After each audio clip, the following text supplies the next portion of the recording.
विद्यार्थियों, आज हम पढ़ेंगे अमेरिका का सर्वोच्च न्यायालय। देखिए, अमेरिका के सर्वोच्च न्यायालय की स्थापना 1789 के न्यायिक अधिनियम के आधार पर की गई है।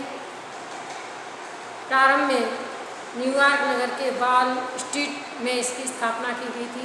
बाद में ये फिलाडेल्फिया चला गया और वर्तमान समय में ये वाशिंगटन में स्थित है।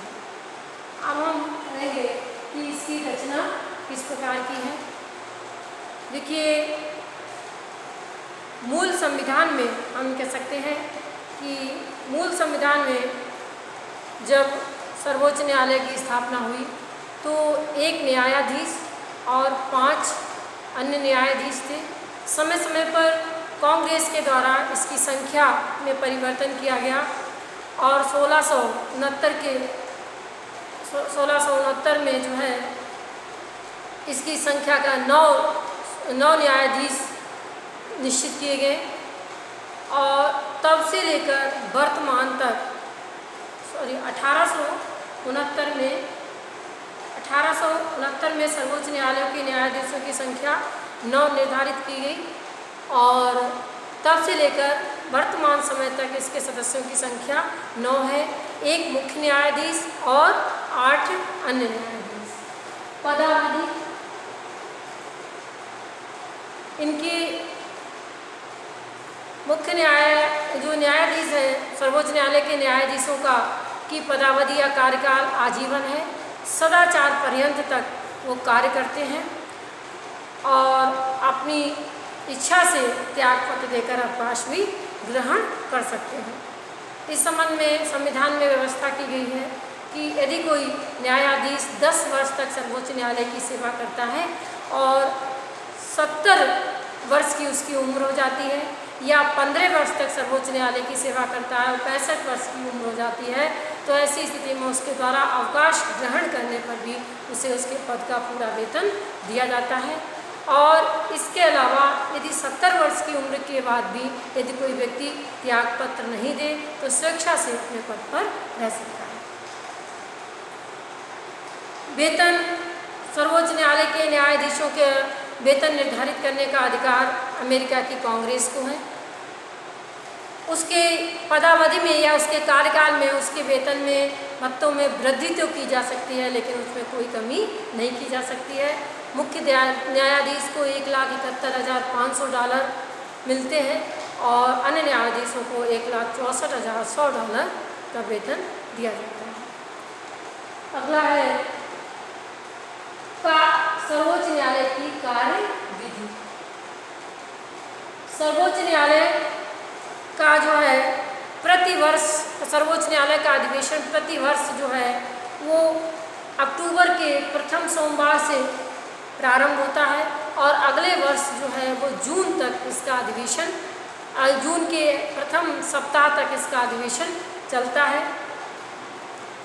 इसके अधिवेशन जो है आवश्यकता पड़ने पर सर्वोच्च न्यायालय के मुख्य न्यायाधीश के द्वारा विशेष अधिवेशन भी बुलाया जाता है। इसके अधिवेशन की अध्यक्षता जो है सर्वोच्च न्यायालय का मुख्य न्यायाधीश करता है। निर्णय की घोषणा भी न्यायाधीश के द्वारा की जाती है।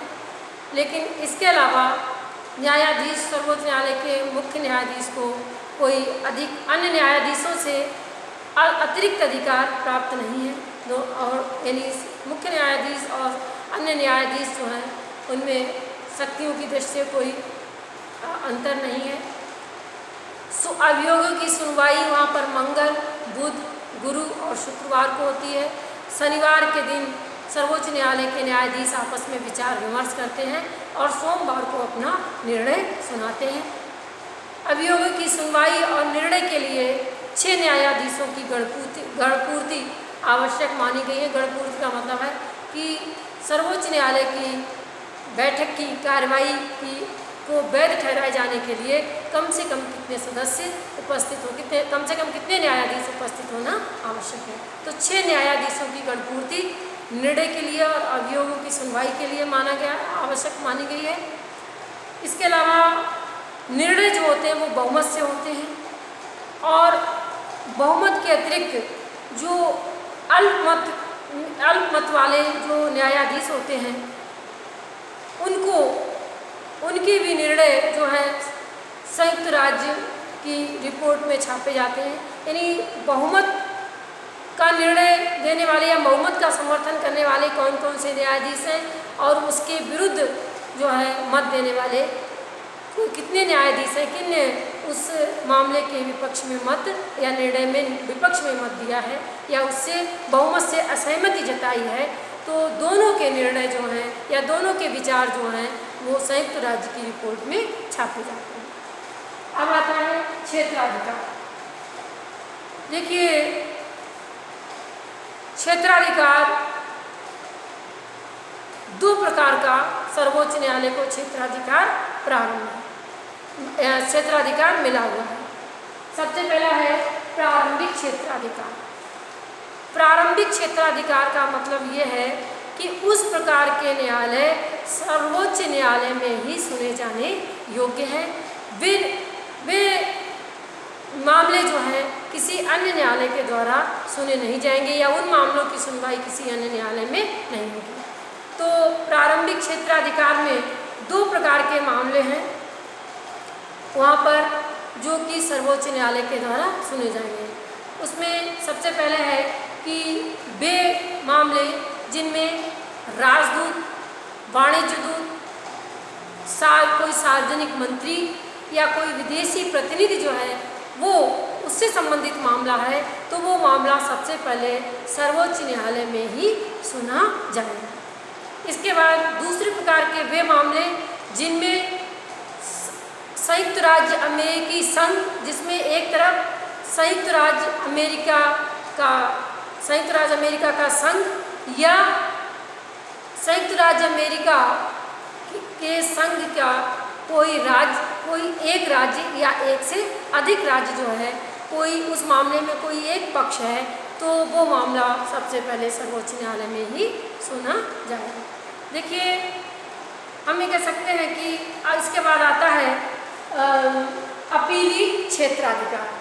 अपीली क्षेत्राधिकार का मतलब है कि सर्वोच्च न्यायालय को निचले न्यायालयों के निर्णय के विरुद्ध अपील सुनने का अधिकार है और उसे जो है जो राज्य के न्यायालय हैं उनके विरुद्ध भी अपीलें सुनने का अधिकार है। सर्वोच्च न्यायालय को संविधान के द्वारा कानून और तथ्यों के बारे में अपीलें या कानून और तथ्यों के बारे में जो है मामले जो हैं उनसे संबंधित जो मामले हैं उनके बारे में अपील सुनने का अधिकार दिया गया है। सर्वोच्च न्यायालय के इस अधिकार को सीमित करने का अधिकार जो है या इसमें कोई परिवर्तन करने का अधिकार अमेरिका के कांग्रेस के पास है और इसी आधार पर 1925 में कांग्रेस के द्वारा उसके इस अधिकार को जो है 2 मामलों तक सीमित कर दिया गया। यानी अमेरिका का सर्वोच्च न्यायालय मुख्य रूप से कौन कौन मामलों की अपीली सुनवाई करेगा। इसमें सबसे पहला है कि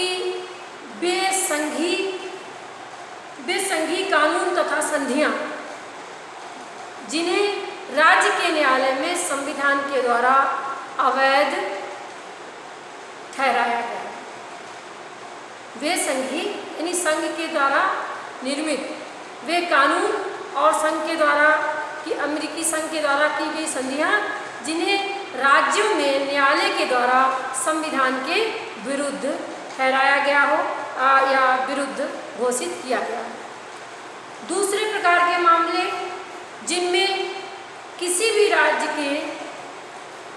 राज्य के किसी कानून को अमेरिकी संघ के न्यायालय में अमेरिकी संघ के संविधान, कानून और संधियों के विरुद्ध घोषित किया गया हो, उनके विरुद्ध माना गया हो या अमेरिकी संघ के कानून, संधियां और संविधान के विरुद्ध घोषित किया गया हो, तो ऐसे मामलों को राज्य के न्यायालयों में जो है राज्यों के द्वारा उचित ठहराया गया, या उस कानून को राज्य के न्यायालय के द्वारा वैध घोषित किया गया हो, और राज्य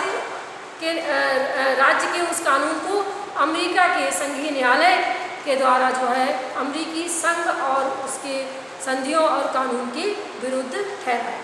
तो इस प्रकार के मामलों को जो है, ये जो दोनों प्रकार के मामले हैं, इन मामलों के विरुद्ध सर्वोच्च न्यायालय को सुनवाई करनी ही पड़ती है।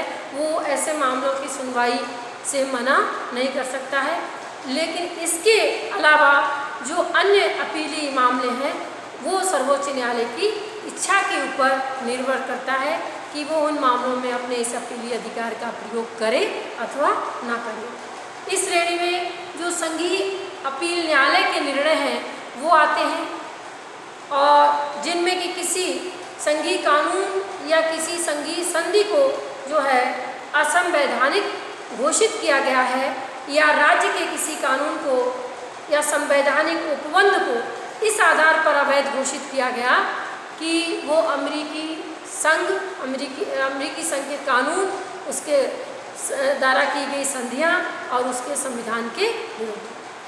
तो कहने का मतलब ये है कि अमेरिका के सर्वोच्च न्यायालय को जो है अपीली क्षेत्राधिकार या अपने निम्न न्यायालय के निर्णय के विरुद्ध अपील सुनने का अधिकार है।